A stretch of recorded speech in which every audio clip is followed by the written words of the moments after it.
G'day everyone and welcome to this episode of Making Your Business Finance Sexy. Whoa! So if you are new to us, my name is Zoë Wood. I am the host for today's presentation. And our wonderful, indubitably, I'm trying to remember your title that we've given you. Financial partner. Do you remember? Yeah? Yeah. Yes, that's it. Financial entrepreneur partner. Roy, our financial entrepreneur partner. Now we applause. Because I remember the title. So before I talk to you, Roy, and before we get going for today, I think if it's okay with you, please let me know if this is not, I would like us to jump straight into the title card and get on with today's webinar, because there's a lot of things I think that you want to cover especially. Yeah, this is a really critical one, Zoe, because often choosing a bookkeeper or a tax accountant is one of the scarier things for the uninitiated. So it's really important to get the appropriate storytelling here without feeling like I'm selling things to people, just so they can understand the process and what's involved, because if you get this right at the start, it really makes your business life that much easier. Exactly. And I am an example of that. But before Absolutely. we begin, I would love to provide an acknowledgement to country, and then we'll go straight to the title, and then we'll go straight on to everything for today. So we are producing this live. Sorry? Did I say something wrong? Awesome. We are producing this live stream on the land of the Wathaurong people of the Kulin Alliance. Sovereignty was never ceded. We need a treaty now. Let's start the show.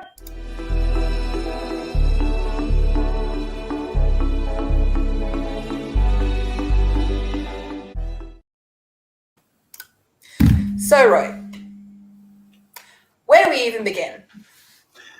I think, Zoe, the critical part is understanding when to pull the trigger on this. We had a conversation about one of our test participants in the marketing we did some time ago, where that particular person just got to capacity and then had to do something about it. And necessity doesn't often lead to the best decision making. So what I really want to try and have in today's conversation, Zoe, is taking a little bit of the fear, the apprehension out of making the decision around choosing a bookkeeper or choosing a tax agent.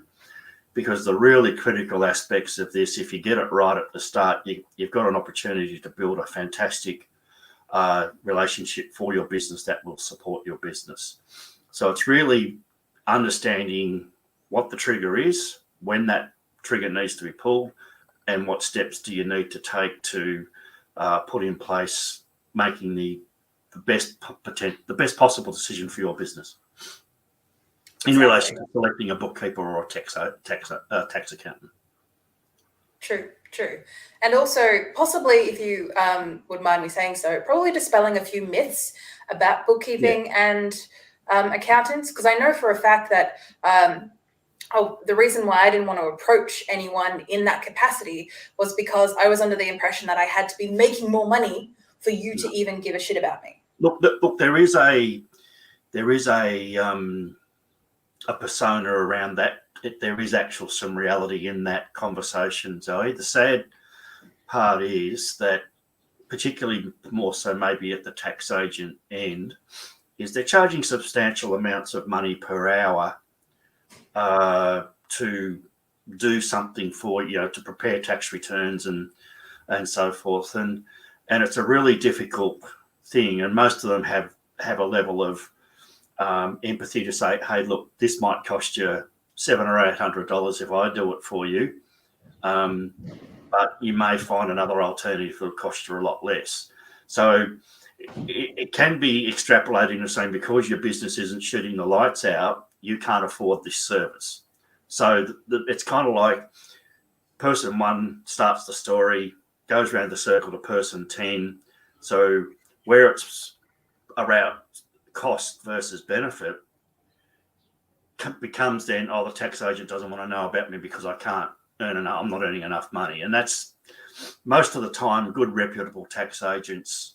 It's only because they're being fair and reasonable to, if your business is doing 25, 30 grand and suddenly you're hit with $1,000 tax bill, it's not something you really, it's not going to sit with you too well. So there needs to be an intermediary where a bookkeeper who charges a lot less, but more importantly, someone that can structure your business affairs. So when it gets to the tax agent, it might cost you $300 or $400 versus $1,000. Where if you get the appropriate instruction from a good bookkeeper and someone who's happy to set you up as a one-off project, then the process becomes far more streamlined and cost effective. What makes that cash difference? So what makes, obviously there is a difference between a bookkeeper and an accountant, I imagine, but why is that reflected in the cost of having one work for you? Look, yeah, the tax agent generally will have gone through a degree course. Often they will have constant professional development that they have to step up. Some have even done masters. So, and they have to know legislation. So they're almost a pseudo lawyer. And that means they're charging between $200 to $250 an hour for a consultation. I've seen it as high as $400, and I nearly gagged when I saw the bill. So it's not just because of what you may see as simple. It's the fact that the reputable tax agent has to invest a lot of time, energy to get the qualification and then to keep the qualification, because they're governed by the tax agent board and various accounting bodies that they may belong to, and they have to do X amount of hours of professional development per year to stay up to date with the legislation so that they're advising their clients correctly. And what a lot of people probably don't make the connection is, again, using my pseudos option here, the tax agent fraternity really are pseudo contractors to the tax office in a sense. They're advising potential clients and business owners on what the legislation is on behalf of the tax office. Could you imagine, like, small business makes up 2 million of the workforce. Could you imagine all of us going to the tax office trying to get our tax returns done? I don't think so, Tim. That's not going to happen. So it then has what's called the tax agents board, and what sits under there are tax agents and BAS agents, which will I'll explain a bit further. So, but in terms of a bookkeeper, and you got to be a bit careful. You get what you pay for. Unfortunately, to be recognised, you only need a minimum qualification of a Cert 4, and then experience in hours to be a BAS agent that you can do BAS returns for clients. My view is that's simply not enough training. So that's 6 months full-time, 12 months part-time. I've done the full advanced diploma, which was 2 years or 6 years part-time, plus I've got 20 years of experience. But I made a decision not to register as a BAS agent because I just think that's one too many fingers in the pie between the client, myself, and the tax agent. For me, it's about giving the client the confidence so that they can go to the tax agent and deal with it all themselves. and consequently, that's why rates vary. Some bookkeepers, again, charging $100 an hour, and I think that's a bit over the top. I imagine that's for particular clients. Like they don't work with, the small business community, for example. No. I imagine those people that are charging that much have a specific clientele that would require them to charge that much. Am I getting that right? Yeah, let's not get into that because I could open a can of worms here. But, a good bookkeeper will charge somewhere around $50 to $60 an hour, where they've done their qualifications, they've got significant work experience, and they know how to organize so that when it all goes to the tax to your tax accountant, that you avoid rework, because that's where it becomes unwieldy. Like if I'm charging $50 or $60 an hour for a process, and then you cop a $200 an hour charge because I've done something wrong, then that's not equitable for the relationship. My job is to make sure that information is correct when it gets to the bookkeeper, gets to the tax agent. And the big difference with the accounting bookkeeping that sits below the tax agent, we have minimal professional development that we're required to do. We need to be au fait with software, how it works, and the links that it's got to various people. But at the accounting and the bookkeeping end, it's all, the old adage, a debit will always be a debit, a credit will always be a credit, and there's not really legislation change that forces us to be aware at the same level as a tax agent. So that's why we have the charges have got that disparity there. Do you see that changing in the future? Or is that, or been an institution that's been around long enough, especially in Australia, for that not to really change? Oh, look, that's a really interesting question, Zoe. I'd have to say, and again, this is where I need to be a bit careful in a sense of I don't want to be disparaging to the peer group that I belong to. And it's about what you think you're worth. Some people feel they are worth $100 an hour, but I can't do the business and attract people and work with things that I want to do. I just think the small business end that I'm attracted to will certainly not sustain that hourly rate. Look, the tax agent thing will always be around those costs, between $200 to probably $300 an hour, because senior principals have a lot of responsibility. Like a big accounting firm, say, with 20 accountants and say 1,000 clients, there's a lot of pressure on the principals of that business to get it right. And overheads and things like that kick in. So look, the bookkeeping thing, it's really about how you, coming back to my initial thing, is getting to talk to someone who's already got an established relationship with a bookkeeper, asking them what are they like as people, how much do you pay, and do you see you are getting value for that money? And it's just that, I'm not sure that's oversimplifying it, Zoe, but it's kind of like, if I can, let's use the example. If you had a legal situation, it's kind of like, oh, gee, Google lawyers in Geelong, how do I choose one that I know that's going to be right? It's not that different. Like, with Andrew and Simone, who we've met from Ascend Accounting, terrific people. We've got to meet them face to face. Had a fantastic conversation. Andrew participated with us last month. You're getting to know real people and real names and real businesses. And that for me is my philosophy on how it works. So I tend to come back to does your peer group use a bookkeeper?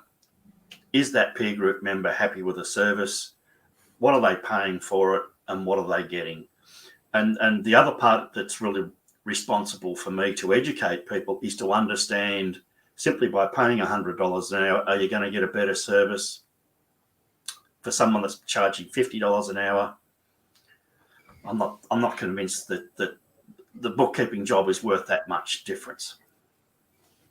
In regards to that bookkeeping job, now not exactly the $100 an hour per se, but in regards to, say, bookkeepers that may be in your periphery, or people may refer to you, do bookkeepers have specialities? Because say, for example, if I'm a small business person and I have a cousin of a cousin who in Australia, we have relationships like that, who recommends a bookkeeper that they have, but they're in, say, for example, they're in the, they're plumbing, they're an apprentice out in, say, Wagga Wagga, and the bookkeeper they use are just the one that was recommended to them by their boss.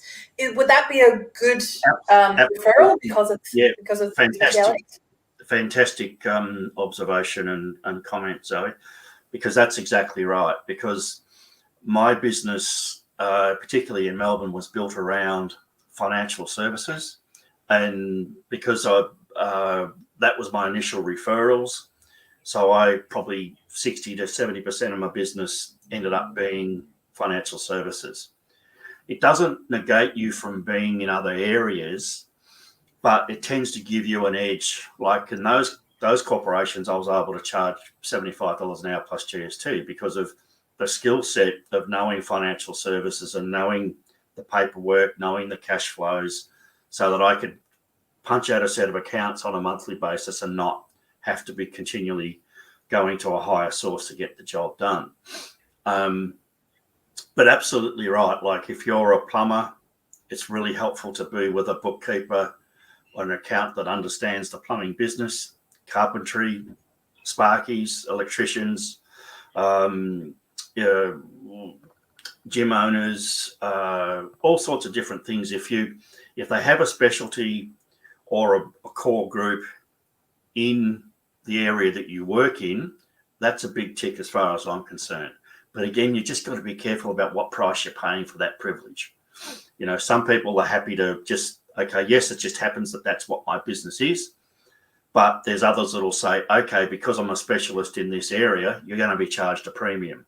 So it's really just the yin and yang coming down to understanding what you want, how do you perceive the value, and what are you prepared to pay? And that's really what hopefully a little bit of our conversation can be about this evening.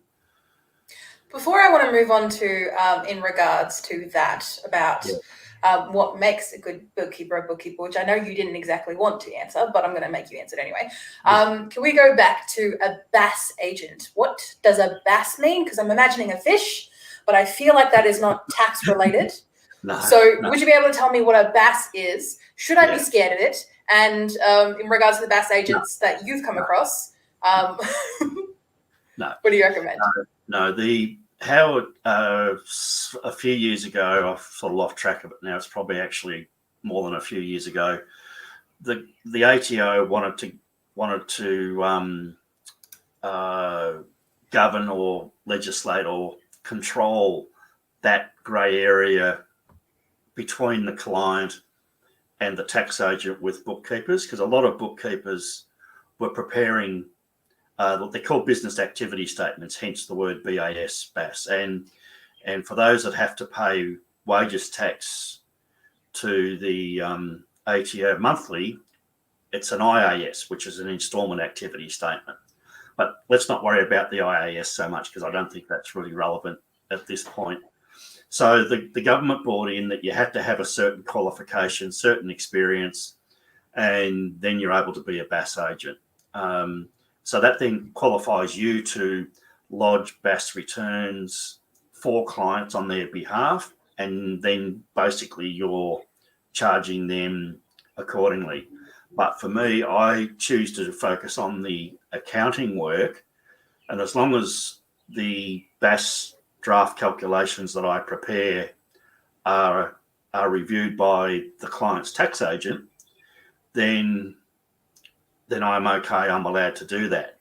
Now, some of the viewers and business people might say, well, isn't that doubling up in costs?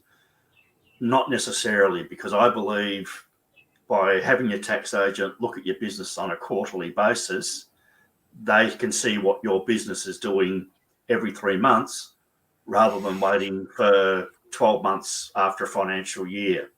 For example, when my family business, where I came from, and this is in the pre-BAS era, so you're going back into the 90s, they would say, for example, June 30, 2021 has come, they wouldn't get their tax return done to March 2022. So anything that's happened in July 20 isn't being looked at to March 2022. So in a sense, you've got 21 months where no expertise is brought to review your accounts. So that's just not where you want to be.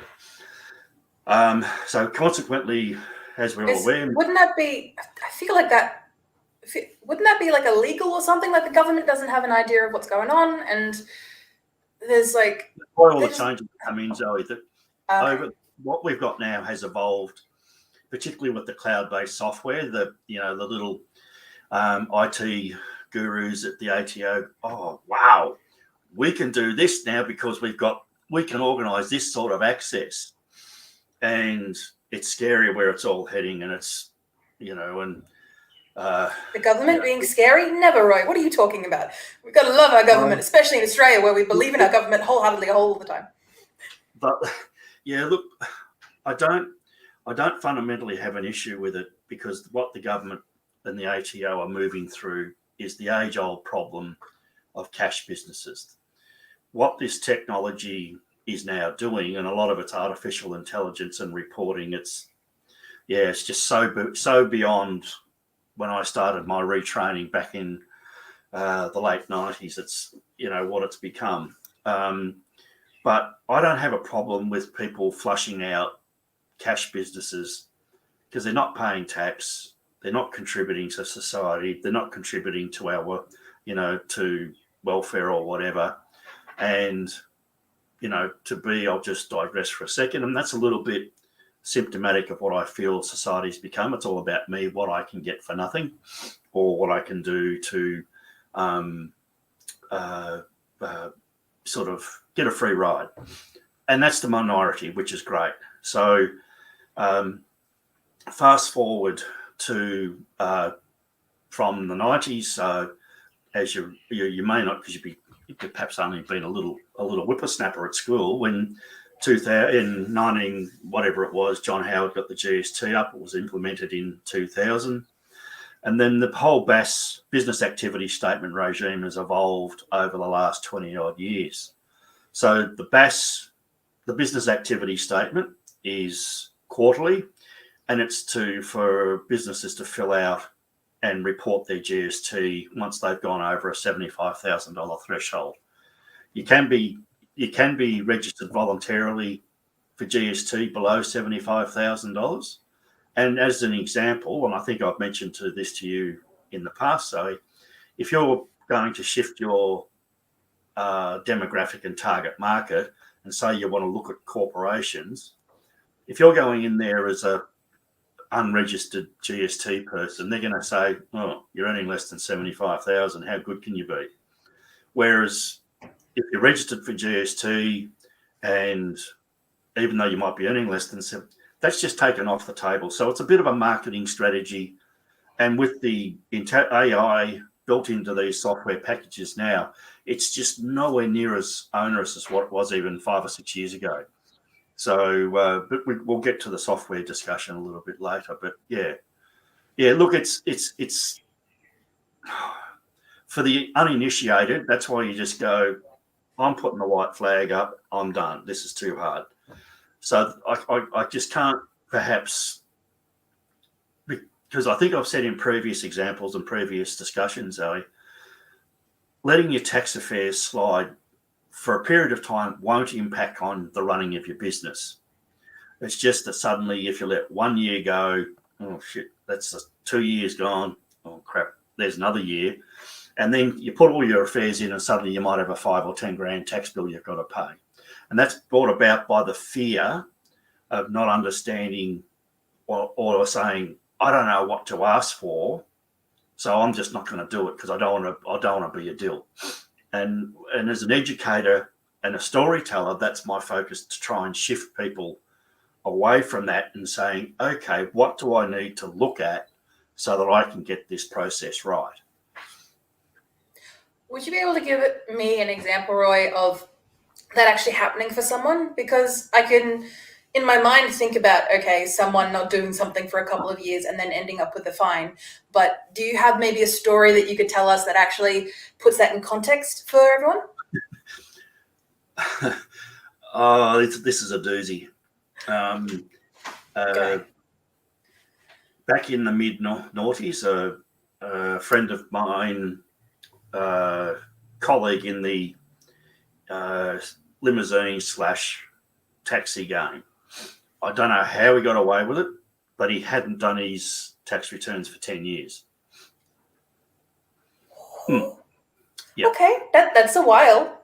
That's a while. And to make it interesting, the first 5 years were in the non-GST period, and the second 5 years were in the GST period. So it was a matter. Look, he had all the records, and that was just pure luck, rather than like a good filing cabinet that would be steady. Like if there was any fire, woof, all those records are gone in an instant. Yep, I'm feeling you. Yep. Yeah. So I had to sit down with him and just work through each year by year, hand off a couple of years to his accountant, and then go tax accountant, and then go through a few more years, and the end result, he had a bill of $180,000. Yeah, because it was a good business. But had he been a little bit more proactive, that speed hump or mountain to climb at the end would not have been there had he been up to date and doing it regularly. So and this is the scary part, because you will get letters, or your tax agent will get letters at different times from the tax office saying you haven't lodged. And this is probably the part that's, I'm not sure if this needs to be fixed, because often you don't find out you're going to get fined until you actually catch up and lodge. So that's a deterrent in itself. So say, Zoe, you've been flat out and you've gone, bugger it, I just haven't got time to get this done. 3 years have gone by. Okay, Roy, let's get this sorted. And then we go off to Duncan and say, okay, Duncan, we've fallen behind. Here's 3 years worth. And nothing will come from the tax office until those 3 returns are lodged. So then you get penalised for late lodgements and so forth, because until you actually put your pieces of paper in, that triggers the tax office. As far as I'm aware, that's what has happened in my experience. I don't know whether they're moving towards changing that. But so in a way, it is a bit of a deterrent. Well, if I put my stuff in, I know I'm going to get a fine, so I'm not going to put my stuff in. But I say, put your big girl pants on, suck it up, and get going. Because look, I'm not to be too ghoulish or morbid or whatever, Zoe. If something happens to someone that's been behind their taxes, that's someone else's job to clean up the mess. And with the demographic, the 18 to 35-year-olds, you do tend to think, yeah, I'm bulletproof. I'm going to live forever. I can get around to this, and so forth. But look, it's a combination. Is it hurting my business? Am I not able to get money in the bank? And generally, no. But at some point, it will catch up to you, and particularly if you've gone flat out and gone, oh, crap, I should have been registered for GST. Now I'm in trouble. So there's so much about being compliant and proactive. It just avoids the tsunami or the tidal wave or the earthquake that potentially could happen if you're not on top of what you're doing in terms of your compliance. But that all comes back to choosing the right bookkeeper who knows the system, and then having a tax agent that will also follow you up when things need to be done. And an example that probably I would like to know. So say, for example, there's people that we've come across and I've personally come across who have been afraid to put in their tax for exactly that reason, about being fined, about having money. But also, as someone who has fortunately enough been able to find you in time to have that not happen to them, in the event that, say, for example, I don't put my tax in for a few years and then I get given a tax bill plus a couple of fines on top that I can't pay. that, Yep, like good say it's, question. a $10,000 fine, sorry, not fine, $10,000 bill. I Yep. can't pay that right now. Correct. What do I do? Do I put on a credit card, or do I?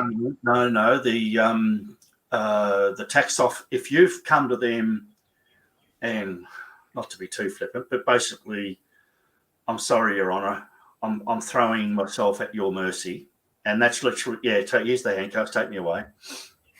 The tax office will do everything to help you. They generally require, if you get into trouble, and they require a plan over a maximum of 2 years. That's what I was last involved, and generally they'd like to try and get a bigger deposit, around 20%. So, say using your $10,000 example, they would say, okay, Zoe, can you find $2,000 because we'd like that? But that is always negotiable to say, look, I can give you $1,000 and I can pay it off in 18 months instead of 2 years. So where you come unstuck is when you lodge everything and you go to ground and you try and ignore it, because the tax office gets really hinky about not getting their money once they know they're owed money. But if you play ball and say guilty is charged, can't pay, I need a payment arrangement, the tax office is literally, a lot of people may find this a bit hard to believe, but it's that the tax office is actually there to help you, and they will guide you through, because it's not their job to make people's life difficult. It's only if you make that really poor decision to say, okay, I'm going to do the turtle and go into Michelle, or the ostrich and stick my head into the sand, exactly, and I'm just going to hope this will go away. It never does. So if you're behind, get up to date, look at the consequences, and if you get fines and taxes that you can't pay, get to the ATO helpline and ask for a payment arrangement. And if you're phoning them before they're phoning you, that's a big plus. They will do everything to help you get through the backlog that you've got to clear. That is awesome to hear. Again, I'm not saying that I'm in that situation, but if I ever were, in that situation, it's always good to know. Personally, one thing that I would like to highlight from someone who's been sort of in that situation is, if you do not have your tax returns in, anything involving getting a place, renting, finding a place to rent, moving, getting pretty much anything that involves money in your life, involving, say, renting, taking out loans, starting families, anything that you want to do in your life that involves money, which for a lot of us is a lot of money, they need your tax returns. Probably they usually request either the most recent year or second most recent year of your tax returns. If you do not have that, they are not going to take you on for loans. They say, for example, there's a lot of places that I've missed out on renting, possibly not because I didn't have my tax return in as such, because I work with you, right? I've always had my tax return in. But I've heard many, many stories of people have that happening to them, where they just think, oh, I need to move out, but I don't have a tax return to prove that I'm doing it. At this point, I'm going to do a bit of forward promotion for our webinar in January. And my bank manager, who's a delightful person, she wins a lot of points because she's Barracks resident, loves a glass of red. Miss Bree Curran, she's the bank manager at the Bendigo Bank in Bannockburn, and she's offered to put up her time to discuss all the ramifications of business lending and loans around this issue.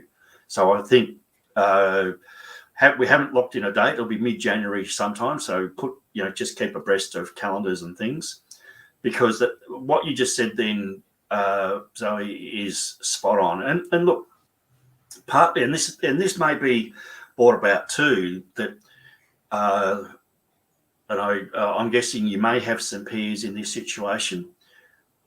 Kids are staying home so much longer, and if you're in under your parents' roof, and all you're doing is handing over, say, $50 or $100 a week, because most parents just don't, it's good B&B and getting your washing done and all that, and take it while you can.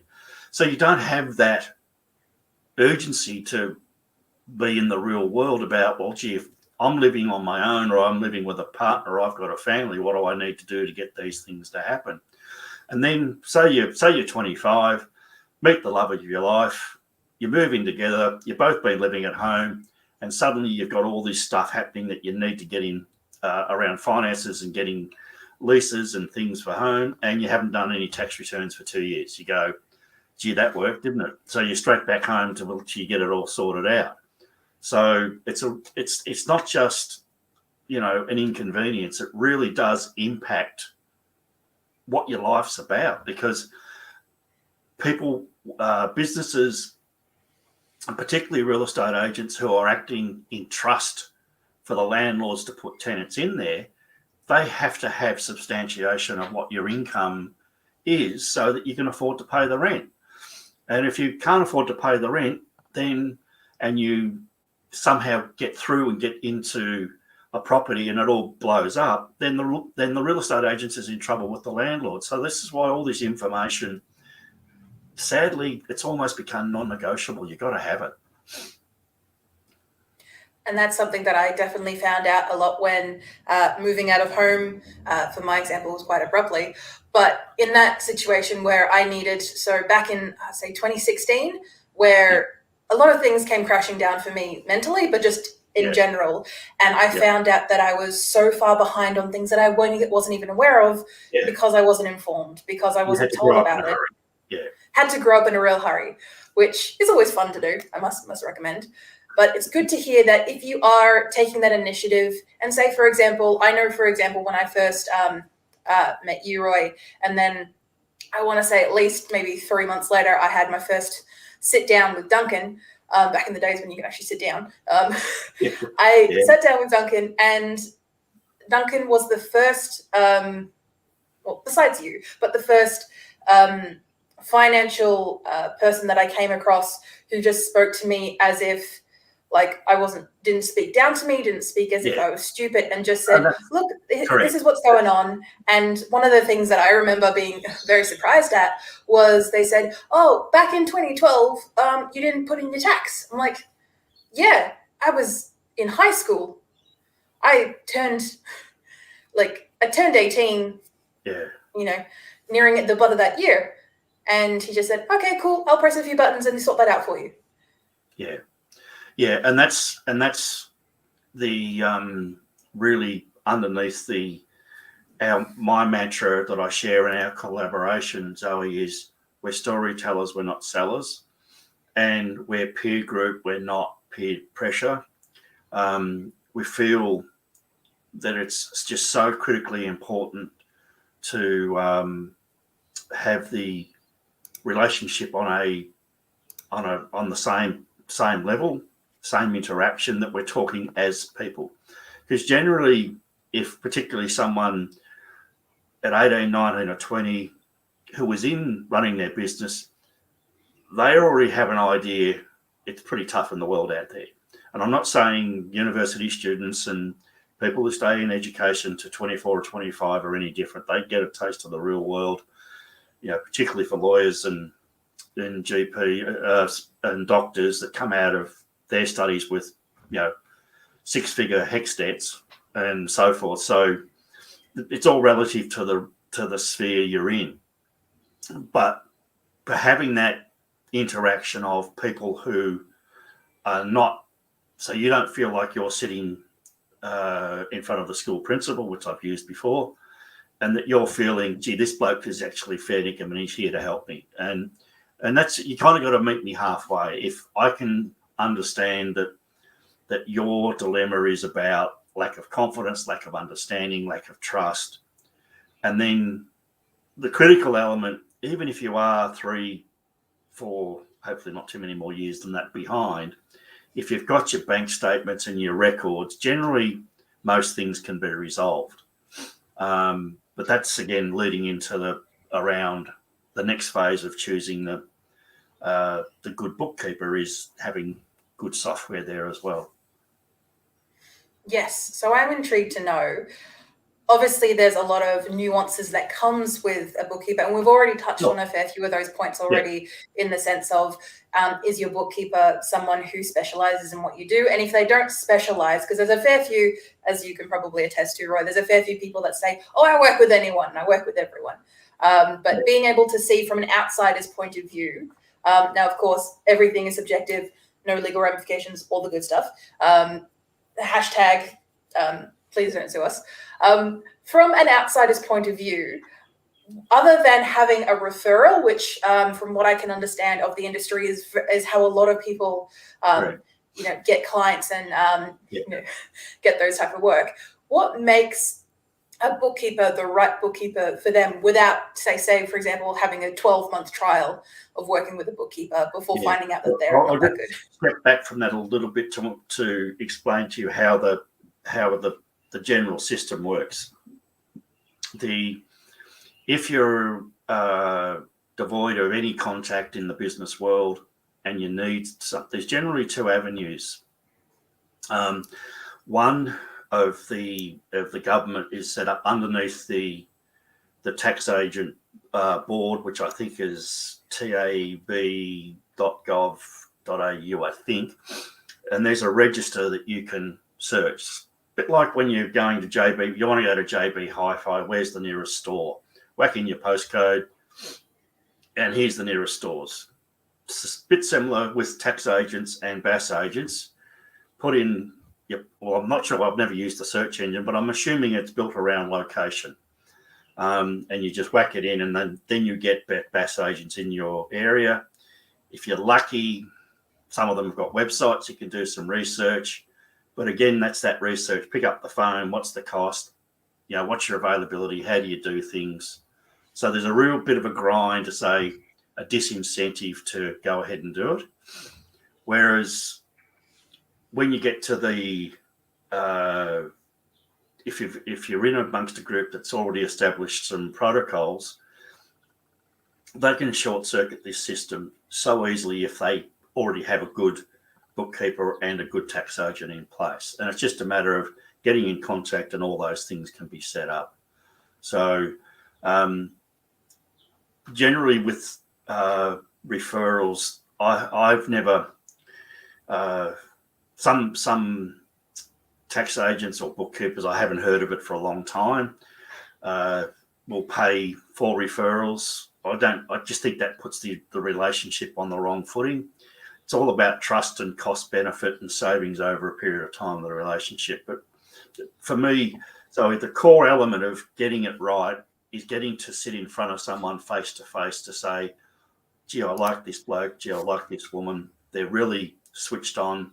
And coming back to how do I choose a bookkeeper, like what's really important, say for a plumber, you get a whole range of stuff on invoices and it looks like, don't know what that is.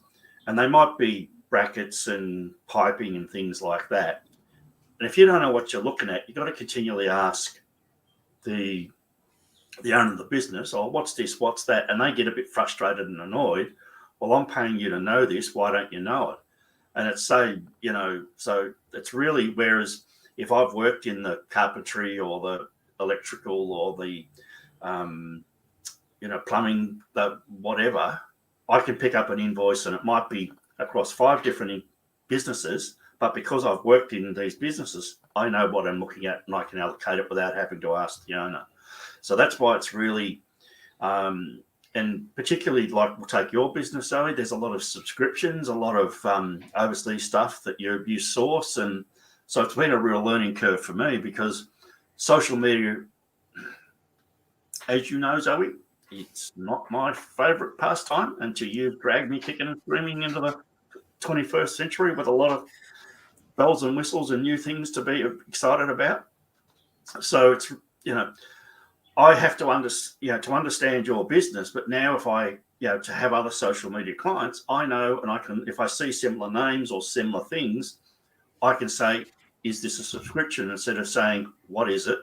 And then looking a bit of a deal, particularly if you're charging $100 an hour and you don't know what you're doing, not great.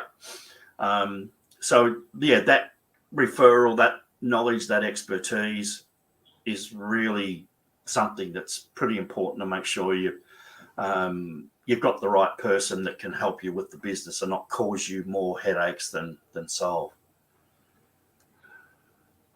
Exactly. That's what I want to hear, especially from someone who, the reason that I am getting in touch with a bookkeeper and accountant, that's also another question that I have in regards to, do you have to, as a business, do you have to have an accountant to put through your tax and your books?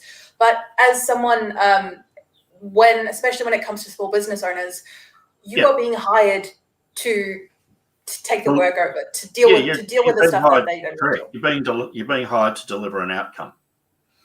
And at the other end of the scale, I had a conversation with a potential client that it got a bit too, her questions were a bit strange, but I felt for her because she had employed a bookkeeper at $30 an hour, and this bookkeeper just turned her record keeping into mush. But then when I said, okay, and she said, well, what is accounting? And I'm going, why do you need to know that? She wanted to know why I did things, and it just got a little bit, well, if you want to know what accounting is, go and do the training. It's really saying, without being too disrespectful, is trust me, I've got the skills. What's your business? What are you trying to achieve? What's your record keeping like? And how can I help you? So it's not really, if you've got a good bookkeeper or a good relationship and that someone's referred you to, generally you can safely assume they're good at their job, they're up to date with their compliance, and they know the legislation. And I think too, Zoe, in your field too, you pay for what you get. And I'm sure there's the same thing. You can pay top dollar and get a really ordinary outcome. But it's horses for courses, and you've got to have that conversation and know someone that's actually done the work, so that you've got some idea. It's, as I think I said at the start, so it's just so important. And this is probably, I feel, one of the most terrifying things for people, not knowing the right questions to ask, and so fearful of, because it's just so overwhelming. All I say, don't want to know, because I think innately as human beings, we don't want to look silly or make, that we don't know stuff. And that's where I come back to what I try and instill in our discussions is listen to the storyteller, make sure he or she's being respectful, and explaining to you why you have to do certain things. Once you've got that information, then you've got to make the decision to follow those outcomes. Because if you go to a bookkeeper who then puts you in with a tax agent and you go, can't be stuffed, I only want to do this, you're generally not going to be a client that someone wants to work with, because it's so much easier to have someone, okay, yep, in this phase, what have I got to do? And they then have the appreciation that this is something off their plate, particularly trying to build a business, that they don't have to worry about, that nothing's going to come and bite them on the backside. Because if you've got a proactive bookkeeper and they're put in touch with you a good tax agent regime or tax agent business, then they don't have to think about it, because proactive service providers will tell them what they need to do when it needs to happen. So now, do you think? Sorry, Zoe. Continue, right? Yeah, would it now be? I've done a little bit of research on pricing. I'm across 3 softwares, but there's a plethora of new startups coming onto the market. So I'm just looking at the 3 softwares that I come across in my business at the moment. 2 of these businesses are fully in the cloud, which is really the way to go. And also, just to confirm, right, are you referring to accounting packages, or are you referring to something else? Yeah, accounting packages that will then feed up to your tax agent that he will then be able to extract the data and do your tax returns. So the three main companies that are out there at the moment are Xero, and for those who are unfamiliar, that's XERO. And then there's QuickBooks, which is also known as Intuit, which is spelled INTUIT. And then there's MYOB. I've put that last for particular reasons. Xero really is the market leader. Most tax agents using cloud-based software packages recommend their clients use Xero. So there's generally three tiers. Now for Xero, there's what's called a starter package, and that's $27 per month. But there's limitations. They won't let you have an infinite amount of data go into that. They will cut you off, that you can't do things. So there's limitations. Their standard one is $54 a month, which is generally not a bad fee to pay. And that tends to have unlimited data. And then there's the premium at $70, which is adds on stock and a lot of stuff that generally the small entrepreneur startup doesn't get involved until sometime down the track, growth of their business. The sting in the tail with Xero is sometimes there's a lot of add-ons, particularly around payroll, that you have to pay for, and that's kind of how long's a piece of string. My favourite, which I'm unashamed to admit, is QuickBooks. At the moment, they have a special with the Simple Start. It's normally $22 a month. That's the basic, just raise invoices and collect your money and sort of keep your records so you know what you're paying out and what you're getting in.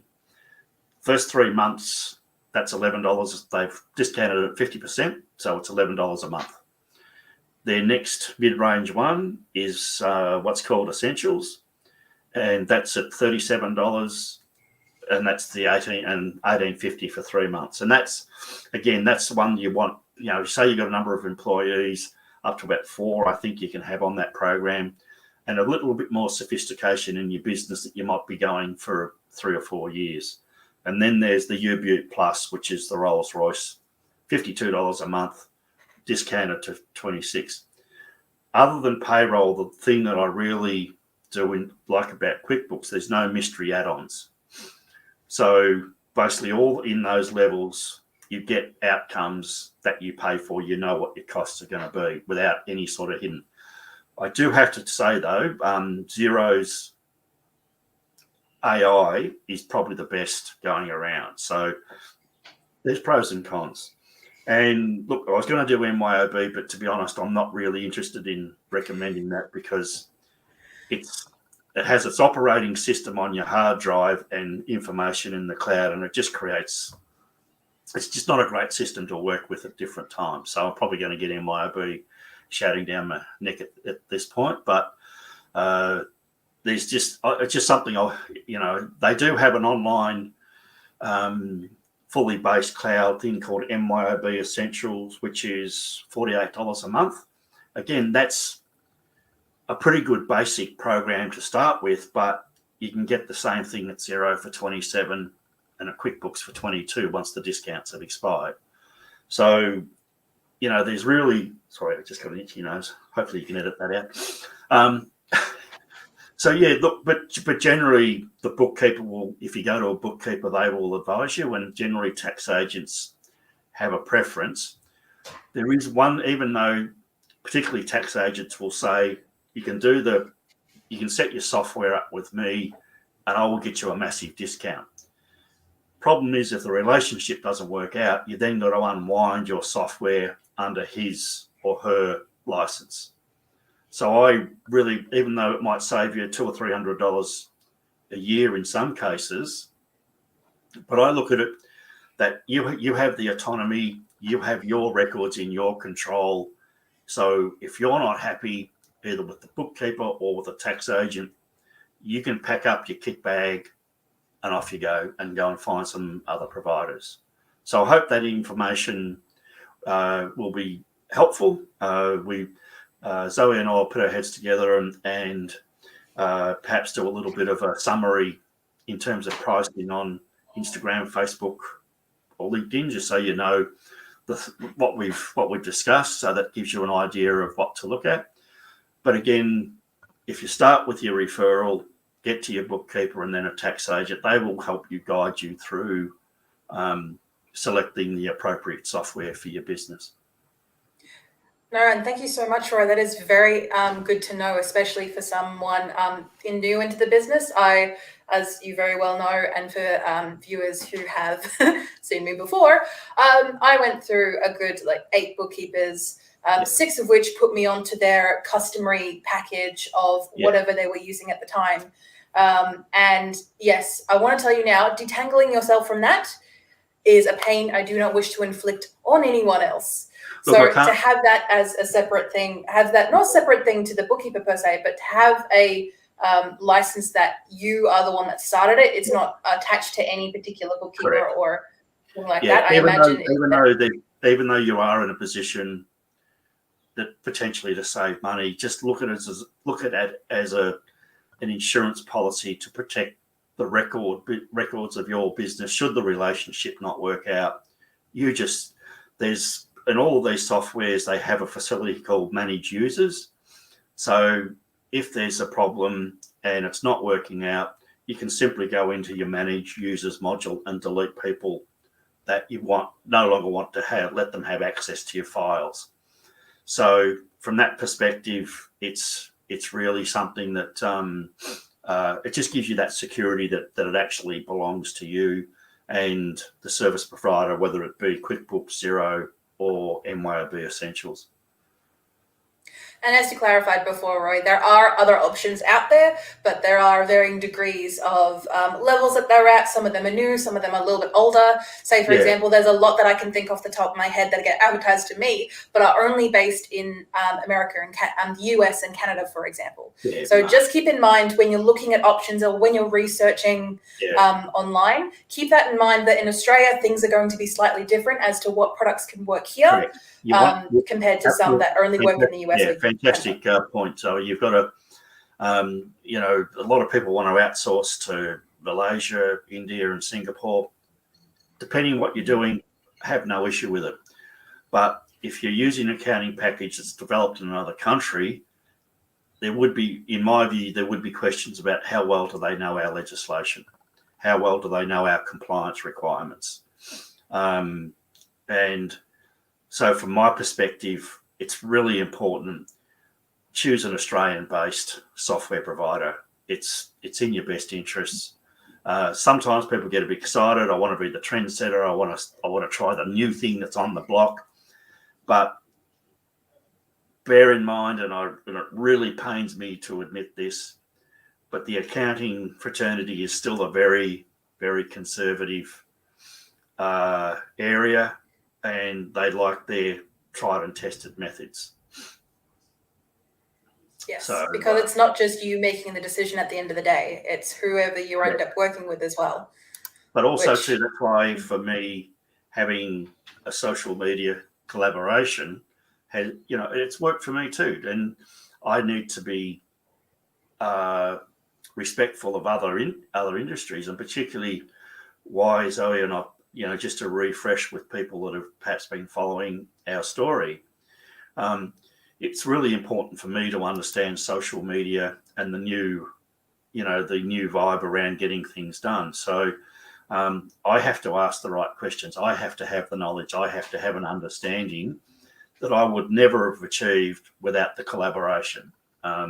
So that's why for me, particularly you being a sole trader, ramping up, being in that demographic that I'm looking for, it's a perfect scenario for me to be able, using your understanding of communicating to the world at large, and also for me to understand, okay, maybe that wasn't that hard. Yep. But thank you so much, Roy, for all the information nuggets and all the details that you've given us today. Of course, #don't sue us for any of your opinions expressed in today's program. Yeah, look, it's all readily available on the ATO website and various, as I said, the tax agent board. again, Intuit/QuickBooks, Xero, MYOB. A lot of this information is readily available. You just got to know where to look for it.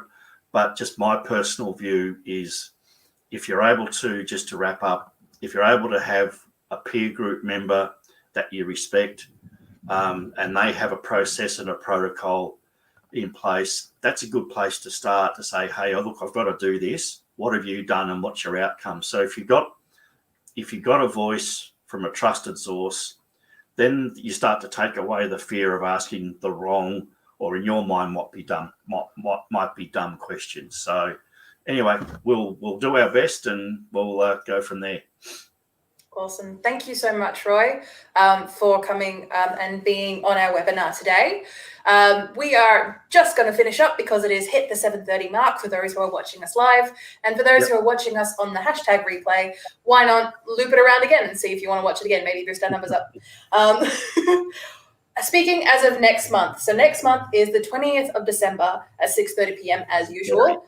Yep. So we're already at that time of the year. I know I've had at least 4 conversations today that everyone's like, where's the year gone? I'm like, I don't know. Have you stolen it? And then we have a nice chat from there. Yeah. But the end of the year, the title, as I've so lovingly put it together, and I just want to clarify for a couple of people who have commented, I'm the one that comes up with the titles for these things because I find it absolutely hilarious to see how far I can make Roy squirm. But also, it captures your attention.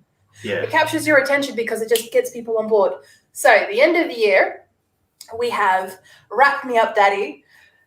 2021 is almost over. So are you going to be there with me for it? It's going to be a half-hour webinar session next month, Roy, because it's December. We're going to be wearing Christmas hats and be all Christmassy and stuff, but I think there's only going to be half an hour of Christmas cheer for us. Yeah, look, we just want to bring the year and an update on what we're going to look forward to, particularly around post-COVID, introducing Bree to you next year for her insights into finance and bank, how it all works, and a lot of other things about processes and real-life experiences that we're really looking forward to sharing with you. Exactly. All right. Is there anything you want to finish up for this webinar today, Roy? Fantastic work, Zoe, as always, and just great to be able to put another storytelling thing out there that hopefully people will find helpful and just take a little bit of that anxiety and apprehension around making decisions in relation to bookkeepers and tax agents and getting their record keeping in order. Awesome. So thanks, it's all been very helpful. So thank you so much for that, Roy. We'll have to stop the live stream here, but if anyone wants any more details, they can always reach out to you on your website, humanizingmoneymatters.com.au. Correct. Wink, wink, nudge, nudge. Absolutely. Nudge, nudge. All right. We'll say bye now. Bye. Bye.